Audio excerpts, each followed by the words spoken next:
PM ശ്രീയുടെ ചർച്ചകളുമായി ബന്ധപ്പെടുത്തി അത് ഒപ്പിടണമോ വേണ്ടയോ എന്ന് പറഞ്ഞു. അത് ഒപ്പിട്ടു. അവസാനം ഇപ്പോൾ അത് പിന്മാറാൻ നിൽക്കുന്നു. അത് വേറൊരു വലിയ വിവാദങ്ങളിലേക്ക് വന്നപ്പോഴാണ് ജോർജ് കുര്യൻ കേന്ദ്രമന്ത്രിയുടെ ഫിഷറീസ് വകുപ്പ് മന്ത്രിയുടെ ഒരു പ്രസ്താവന വന്നു. അത് വലിയ വിവാദമായിട്ടുള്ളൊരു പ്രസ്താവനയാണ്. ആ പ്രസ്താവന അദ്ദേഹം അങ്ങനെ ഒരു പ്രസ്താവന പറയാമോ എന്ന് ചോദിച്ചാൽ അതിനകത്ത് ചില പ്രശ്നങ്ങളുണ്ട്. അതിന് മറുപടിയായി പി രാജീവ്, വ്യവസായ മന്ത്രി പി രാജീവ് മറുപടിയും പറഞ്ഞു. PM ശ്രീക്ക് പൈസ വേണ്ടെങ്കിൽ കാവിപ്പണമാണ് അല്ലെങ്കിൽ കാവ്യവൽക്കരണമാണെന്ന് പറയുകയാണെങ്കിൽ ഒരു കാവിപ്പണവും വാങ്ങണ്ട, നിങ്ങൾ കേന്ദ്രത്തിൻ്റെ പണമെല്ലാം കാവിപ്പണമല്ലേ എന്ന് ചോദിക്കുന്ന ഒരു ചോദ്യം ജോർജ് കുര്യൻ ചോദിച്ചിരുന്നു. എന്നാൽ അത് കാവിപ്പണമല്ല. കാവിപ്പണം തരേണ്ടത് BJPയുടെ അക്കൗണ്ടിൽ നിന്നും BJP ഇലക്ട്രൽ ബോണ്ടിലൂടെ അഴിമതിയിലൂടെ നേടിയ പൈസയിൽ നിന്നൊന്നും അല്ല ചോദിക്കുന്നത്. BJP അക്കൗണ്ടിൽ നിന്നുമല്ല, BJP ഇലക്ട്രൽ ബോണ്ടിലൂടെ അഴിമതിയിലൂടെ ഉണ്ടാക്കിയ പണത്തിൽ നിന്നുമല്ല ചോദിക്കുന്നത്. കേന്ദ്ര സർക്കാർ ഫെഡറൽ വ്യവസ്ഥയിൽ സംസ്ഥാനങ്ങൾക്ക് അർഹതപ്പെട്ട തരാനുള്ള പൈസയാണ് ചോദിക്കുന്നതെന്നാണ് വളരെ ഗൗരവതരമായ രീതിയിൽ പി രാജീവ് അതിനെ പ്രതികരിച്ചത്. തീർച്ചയായിട്ടും അതൊരു വലിയ വിവാദത്തിലേക്ക് പോയിട്ടുണ്ട്. എന്തായാലും എന്താണ് ഇതിൻ്റെ ശരിതെറ്റുകൾ?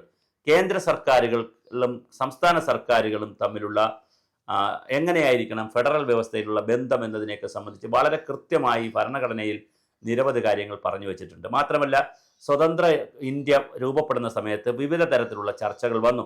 ഇന്ത്യ പാകിസ്ഥാൻ വേണമെന്ന് മുഹമ്മദ് അലി ജിന്ന, ഞങ്ങൾക്ക് ഒന്നുകിൽ ജിന്നയ്ക്ക് ഇന്ത്യയുടെ പ്രധാനമന്ത്രിയാകണം, അത് പറ്റിയില്ലെങ്കിൽ ഞങ്ങൾക്ക് മുസ്ലിങ്ങൾക്ക് ഒരു പ്രത്യേക രാജ്യം വേണം എന്ന് പറഞ്ഞാണ് അവർ പാകിസ്ഥാൻ ഉണ്ടാക്കിയത്. പക്ഷേ പാകിസ്ഥാൻ ഉണ്ടാക്കിയ മുഹമ്മദ് അലി ജിന്ന അവിടെ പ്രധാനമന്ത്രിയായി 6 മാസത്തിനകത്ത് ക്യാൻസർ വന്ന് മരിച്ചു. അത് വേറെ കഥ, അത് പോട്ടെ. പക്ഷേ എന്നായാലും അങ്ങനെ പറഞ്ഞവർ പോയി. പിന്നെ ഒരു ചർച്ച നടന്നത് ഇന്ത്യയിൽ ഇതുപോലുള്ളൊരു കേന്ദ്ര സംസ്ഥാന ബന്ധം ആവശ്യമില്ല, അമേരിക്കൻ ഫെഡറൽ വ്യവസ്ഥ പോലെ സ്റ്റേറ്റുകൾ സ്വതന്ത്രമായി പ്രവർത്തിക്കട്ടെ, ആ സ്റ്റേറ്റുകളുടെ ഒരു ഫെഡറൽ വ്യവസ്ഥ, ഒരു ഫെഡറേഷൻ മാത്രം മതി കേന്ദ്ര ഗവൺമെൻറ്, ബാക്കി സ്റ്റേറ്റുകൾക്ക് സർവതന്ത്ര ഉണ്ടായിരിക്കണം എന്നുള്ള രീതിയിലാണ് കമ്മ്യൂണിസ്റ്റ് പാർട്ടി നിർദ്ദേശം വെച്ചത്. ഇപ്പോൾ സോവിയറ്റ് റഷ്യയൊക്കെ പോലെ, സോവിയറ്റ് റഷ്യ എന്ന് പറയുന്ന നിരവധി പഴയ സോവിയറ്റ് റഷ്യയാണ്, നിരവധി ഭരണ പ്രദേശങ്ങൾ ചേരുന്നതാണ്. അതുപോലെ ഒരു ഭരണ വ്യവസ്ഥ മതി ഇന്ത്യയിലെന്ന് പറഞ്ഞെങ്കിലും ഭരണഘടനാ വിദഗ്ധരായിട്ടുള്ള അംബേദ്കർ അടക്കമുള്ള ആളുകൾ അത് സമ്മതിച്ചില്ല. അവർ അതുകൊണ്ട് തന്നെ union list, state list, concurrent list എന്നൊക്കെ പറഞ്ഞ് 3-4 ലിസ്റ്റുകൾ ഉണ്ടാക്കി അതിനകത്തേക്ക് വിഷയങ്ങൾ ഓരോന്ന് ഫിറ്റ് ചെയ്തു. ചിലത് സ്റ്റേറ്റിന് മാത്രം ചെയ്യേണ്ട വിഷയങ്ങളാണ്, അതിലൊരു അഭിപ്രായവും കേന്ദ്രത്തിന് പറയാൻ കഴിയില്ല. ചിലത് സെൻട്രലിൻ്റെ മാത്രം വിഷയങ്ങളാണ്, അതിൽ സമ്പൂർണ്ണമായ അഭിപ്രായം പറയുന്നത് സെൻട്രലായിരിക്കും. ചിലത് കൺകറൻറ്റ് ലിസ്റ്റിൽ വരും. രണ്ടുപേരുടെയും കൺകറൻറ്റ് ലിസ്റ്റ് എന്ന് പറഞ്ഞാൽ സ്റ്റേറ്റിനും അതിന് അവകാശമുണ്ട്, സെൻട്രലിനും അവകാശമുണ്ട്. ചില വിഷയങ്ങൾ ഇപ്പോൾ വിദ്യാഭ്യാസമൊക്കെ കൺകറൻറ്റിലേക്ക് പോയി, നേരത്തെ സ്റ്റേറ്റ് സബ്ജക്റ്റ് ആയിരുന്നു, അത് പിന്നെ കൺകറൻറ്റിലേക്ക് പോയി. അങ്ങനെ പല വിഷയങ്ങളേക്കും കൊണ്ടുപോകാൻ, പിന്നെ ഏത് വിഷയത്തെയും സ്റ്റേറ്റിലേക്ക് മാറ്റാനും സ്റ്റേറ്റിൽ നിന്ന് കൺകറൻറ്റിലേക്ക് കൊണ്ടുപോകാനും ഒക്കെ ഭരണഘടനാ ഭേദഗതിയൊക്കെ നടത്താൻ കേന്ദ്ര ഗവൺമെൻറ്റിന് കഴിയും. അങ്ങനെ പല വിഷയങ്ങളും അങ്ങോട്ടും ഇങ്ങോട്ടും കൊണ്ടുപോയിട്ടുണ്ട്. ഞാൻ പറഞ്ഞു വരുന്ന വിഷയം അതല്ല. അങ്ങനെ ഒരു ഫെഡറൽ വ്യവസ്ഥയുള്ള ഒരു സംസ്ഥാനത്ത് വളരെ കൃത്യമായി സംസ്ഥാനത്തിൻ്റെ ടാക്സിൻ്റെ ഒരു ഭാഗം കേന്ദ്രം കൊണ്ടുപോകുന്നത് കൊണ്ട് തന്നെ കൃത്യമായി കേന്ദ്രം സ്കീമുകളിലൂടെയും ഗ്രാൻഡ് നീഡായും വായ്പ എടുക്കാനുള്ള സൗകര്യങ്ങൾ ഒരുക്കി കൊടുത്തുമൊക്കെ സ്റ്റേറ്റുകളെ സഹായിക്കേണ്ടതുണ്ട്. അങ്ങനെ സ്റ്റേറ്റുകളെ സഹായിക്കുന്നത് കേന്ദ്രത്തിൻ്റെ ഔദാര്യമല്ല.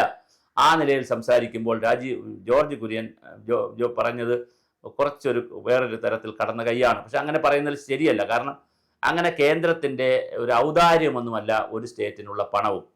അതുകൊണ്ട് തന്നെ കൃത്യമായി സ്റ്റേറ്റുകളിൽ നിന്ന് ടാക്സ് പിരിക്കുന്നത് കൊണ്ടും ഇന്ത്യൻ യൂണിയൻ എന്ന് പറയുന്ന സംവിധാനത്തിൽ കേരള സംസ്ഥാനം ഉൾക്കൊള്ളുന്നത് കൊണ്ട് തന്നെ കൃത്യമായി കേന്ദ്രം കേരളത്തിന് പണം അനുവദിക്കാൻ, എല്ലാ സ്റ്റേറ്റിനും പണം അനുവദിക്കേണ്ടതാണ്. പക്ഷേ സ്കീമുകളിലൂടെ ആകാം, അത് ഗ്രാൻഡ് നീഡാവാം. ഞാൻ പറഞ്ഞില്ല, ഗ്രാൻഡ് നീഡായ വൺ ടൈം സപ്പോർട്ടാകാം, പിന്നെ അതുപോലെ തന്നെ പിന്നെ അല്ലാതെ വരുന്ന ബഡ്ജറ്റ് സപ്പോർട്ടാകാം. പലതരത്തിലുള്ള വിനിയോഗ മാർഗങ്ങളിലേക്ക് സംസ്ഥാനങ്ങളെ സഹായിക്കാൻ കേന്ദ്രത്തിന് ഒരു ബാധ്യത തന്നെയുണ്ട് ഭരണഘടനാപരമായി. എന്നാൽ കേന്ദ്രം നടപ്പിലാക്കുന്ന നയങ്ങൾ ഞങ്ങൾ നടപ്പിലാക്കില്ല, ഞങ്ങൾക്കിഷ്ടമുള്ളതേ ഞങ്ങൾ ചെയ്യുള്ളൂ എന്ന് പറയുന്നതിന് സ്റ്റേറ്റിനും പരിമിതിയുണ്ട്.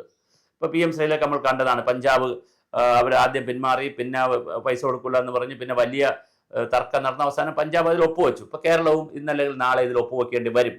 എത്ര കാലം ഇങ്ങനെ പോകാൻ പറ്റും? പണം ഉണ്ടാകും. കാരണം ഇനിയിപ്പോൾ അടുത്ത PM ഉഷയിൽ പണം വാങ്ങിയെടുത്തു, ഒപ്പൊക്കെ വെച്ച് വാങ്ങിയെടുത്തു. PM ശ്രീയിൽ വാങ്ങിയെടുത്തില്ല, ഇനിയിപ്പോൾ അത് വാങ്ങുമെന്നറിയില്ല. ഇനി അടുത്ത വേറെ ഇതുപോലെ അടുത്തൊരു പരിപാടി, എന്തെങ്കിലും ഒരു പേരിട്ട് വിദ്യാഭ്യാസ രംഗത്തിന് പരിഷ്കാരം വന്നാൽ അതിനും കോടിക്കണക്കിന് രൂപ കൊടുക്കും. അപ്പോൾ ആ പൈസ വേണ്ട എന്ന് പറയാൻ പറ്റുമോ? അതുകൊണ്ട് നാഷണൽ എഡ്യൂക്കേഷൻ പോളിസിയിൽ നിന്ന് നിന്നുകൊണ്ട് കേരളം മുമ്പോട്ട് പോകുമ്പോൾ അത് ഫ്രെയിമിൽ നിന്ന് പുറത്താകുന്ന ഒരു ചിത്രമായിരിക്കും വരിക. അതുകൊണ്ട് തന്നെ അത് ചെയ്യുന്നത് ഒരു അബദ്ധ തീരുമാനമാണ്. അപ്പം കേരള സർക്കാർ എടുക്കുന്ന അബദ്ധ തീരുമാനങ്ങളുണ്ട്. കേന്ദ്ര സർക്കാരിൻ്റെ ഇത്തരത്തിലുള്ള ഇതൊന്നും ചെയ്തില്ലെങ്കിൽ പണം തരില്ല എന്ന് പറയുന്ന സംവിധാനവും ശരിയല്ല. അപ്പോൾ ഇതിലൊക്കെ കേന്ദ്ര സംസ്ഥാന ബന്ധങ്ങളിൽ ഒരു വയാ മീഡിയ പരിപാടിയുടെ ആവശ്യമുണ്ട്. കേന്ദ്രവും സംസ്ഥാനവും തമ്മിൽ ഇത്തരം വിഷയങ്ങളിൽ ഇന്റർ തലത്തിൽ രണ്ട് തരത്തിലുള്ള പ്രശ്നങ്ങൾ വരുമ്പോൾ, രണ്ട് തരത്തിലുള്ള ഇന്റർ ഇഷ്യൂസ് വരുമ്പോൾ അതിനെ പരിഹരിക്കാനുള്ള സംവിധാനം രാജ്യത്ത് ആവശ്യമുണ്ട്. സ്റ്റേറ്റും സെൻട്രലും തമ്മിൽ ഒരു വിഷയത്തിൽ ഡിസ്പ്യൂട്ട് വന്നാൽ അത് പരിഹരിക്കുന്നതിനുള്ള സമിതികൾ ഉണ്ടാക്കേണ്ട കാലം കഴിഞ്ഞു.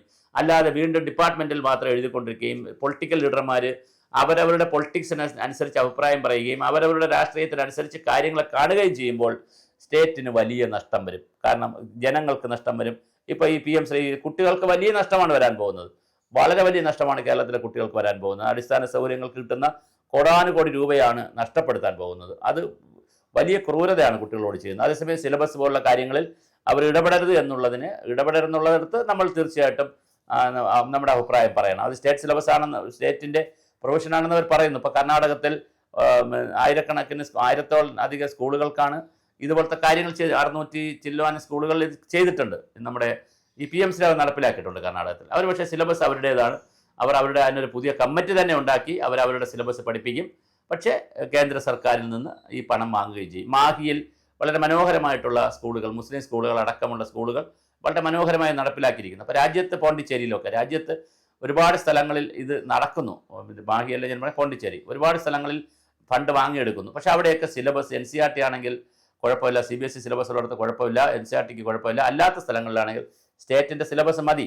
അപ്പോൾ അതിലൊക്കെ ഒരു ക്ലാരിറ്റി വരുത്താതെ സ്റ്റേറ്റിൻ്റെ സിലബസ് വെച്ച് ഞങ്ങൾ പൊക്കോളാം, ബാക്കി ഇൻഫ്രാസ്ട്രക്ചർ കാര്യങ്ങൾ മാത്രം നിങ്ങൾ തരിക എന്നുള്ള പുതിയ ചർച്ചകൾ നടത്തുന്നതിന് പകരം കാവിപ്പണം വേണ്ടെന്നും കാവിപ്പണം വേണോ തരുന്നതെന്നും ഒക്കെ ചോദിച്ചുള്ള ചർച്ച വഴിമാറിപ്പോവുകയും അതിൻ്റെ കേവല പൊളിറ്റിക്സിലേക്ക് പോകുകയും ചെയ്യുമ്പോൾ ഒരു സ്റ്റേറ്റാണ് സഫർ ചെയ്യുന്നത്.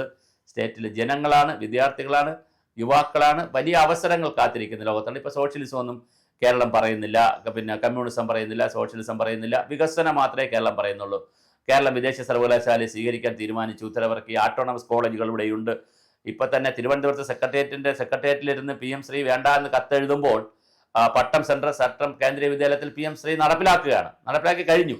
നവോദയ സ്കൂളുകൾ നടപ്പിലാക്കി കഴിഞ്ഞു, സൈനിക സ്കൂളുകളിൽ. അപ്പോൾ കേരളത്തിൽ തന്നെ PM ശ്രീയിൽ പഠിക്കുന്ന കുറേ അധികം കുട്ടികൾ വന്നു കഴിഞ്ഞു. CBSE സ്കൂളുകളിലെല്ലാം NCERT സിലബസാണ്. അപ്പോൾ സിലബസും ഒക്കെ വന്നു കഴിഞ്ഞു. അതുകൊണ്ട് കേരളത്തിൽ ഇത് നടപ്പാക്കില്ല, ഞങ്ങൾക്കിത് വേണ്ട എന്നൊക്കെ പറഞ്ഞ് മാറി നിൽക്കുന്നത് വലിയ ഹിമാലയൻ ബ്ലണ്ടറാണ്. അത് ഒരു വലിയ അബദ്ധമാണ് കേരളം ചെയ്യുന്നത്. ഈ അബദ്ധങ്ങൾ കേരളം ചെയ്യുമ്പോഴും കേന്ദ്ര സംസ്ഥാന സർക്കാരുകൾ കേന്ദ്രത്തിൻ്റെ ഔദാര്യമല്ല കേരളത്തിനുള്ളത്, ഒരു സ്റ്റേറ്റിനുള്ളതും എന്നുള്ള രീതി ജോർജ് കുര്യനും തിരിച്ചറിയണം. ഇതിനെ പൊളിറ്റിക്കലായി കണ്ടുകൊണ്ട്, എല്ലാ കാര്യങ്ങളെയും രാഷ്ട്രീയമായി കണ്ടുകൊണ്ട് സ്റ്റേറ്റിന് കിട്ടേണ്ട കാര്യങ്ങൾ കൃത്യമായി വാങ്ങിയെടുക്കുന്നതിൽ അമാന്തം വിചാരിക്കുന്നതിൽ ഒഴിവാക്കാൻ രാജീവിനെ പോലുള്ളവർ നോക്കണം. ഇപ്പോൾ ആയുഷ്മാൻ ഭാരതിൻ്റെ കാര്യത്തിലുണ്ട്, പിന്നെ പ്രായമായവരുടെ വയോജന കാര്യങ്ങളിലുണ്ട്, വെള്ളത്തിൻ്റെ കാര്യത്തിലുണ്ട്, ശുചിത്വത്തിനുള്ള ആരോഗ്യ രംഗത്തുണ്ട്. ഒരുപാട് കാര്യങ്ങളിൽ കേന്ദ്ര ഫണ്ട് കൃത്യമായി വാങ്ങിയെടുക്കുന്നതിലും അത് പ്രയോജനപ്പെടുത്തുന്നതിലും തൊടുന്യായങ്ങൾ പറഞ്ഞും നയങ്ങളും ഒക്കെ പറഞ്ഞ് കേരളം വലിയ തോതിലാണ് തുക നഷ്ടപ്പെടുത്തുന്നത്. കേന്ദ്രത്തെ സംബന്ധിച്ചിടത്തോളം അത് മറ്റ് സ്റ്റേറ്റുകൾക്ക് കൊടുക്കുകയോ അവർ മറ്റെന്തെങ്കിലുമൊക്കെ ചെയ്യും. അതുകൊണ്ട് സംസ്ഥാനം വളരെ ഗൗരവമായി, ഒരു കേന്ദ്ര സംസ്ഥാന സർക്കാരുകൾ രണ്ട് ഗവൺമെൻറ് തലത്തിലുള്ള പാർട്ടികളാണ് വന്നാലും ഇതെങ്ങനെയാണ് ഒരു കേന്ദ്ര സംസ്ഥാന ബന്ധം കൊണ്ടുപോവുക എന്നുള്ളതിന് സുരേഷ് ഗോപിയും അതുപോലെ തന്നെ ജോർജ് കുര്യനും കേന്ദ്രമന്ത്രിമാരെന്നുള്ള നിലയിലും സംസ്ഥാന മന്ത്രിസഭയിലെ അംഗങ്ങൾ എന്നുള്ള നിലയിൽ P രാജീവ് അടക്കമുള്ളവർ ഒരു സമവായത്തിലെത്തിക്കൊണ്ട് സംസ്ഥാനത്തിന് അർഹമായത് തമിഴ്നാടിനെ കണ്ടുപഠിക്കുക. എത്ര പൊളിറ്റിക്കൽ വെഞ്ചൻസ് ഉണ്ടെങ്കിലും, രാഷ്ട്രീയ വൈര്യമുണ്ടെങ്കിലും അവർ സ്റ്റേറ്റിനുള്ളത് അവർ നേടിയെടുക്കും. ആ കൾച്ചറിലേക്ക് നമ്മൾ ഇനിയെന്നും വരും.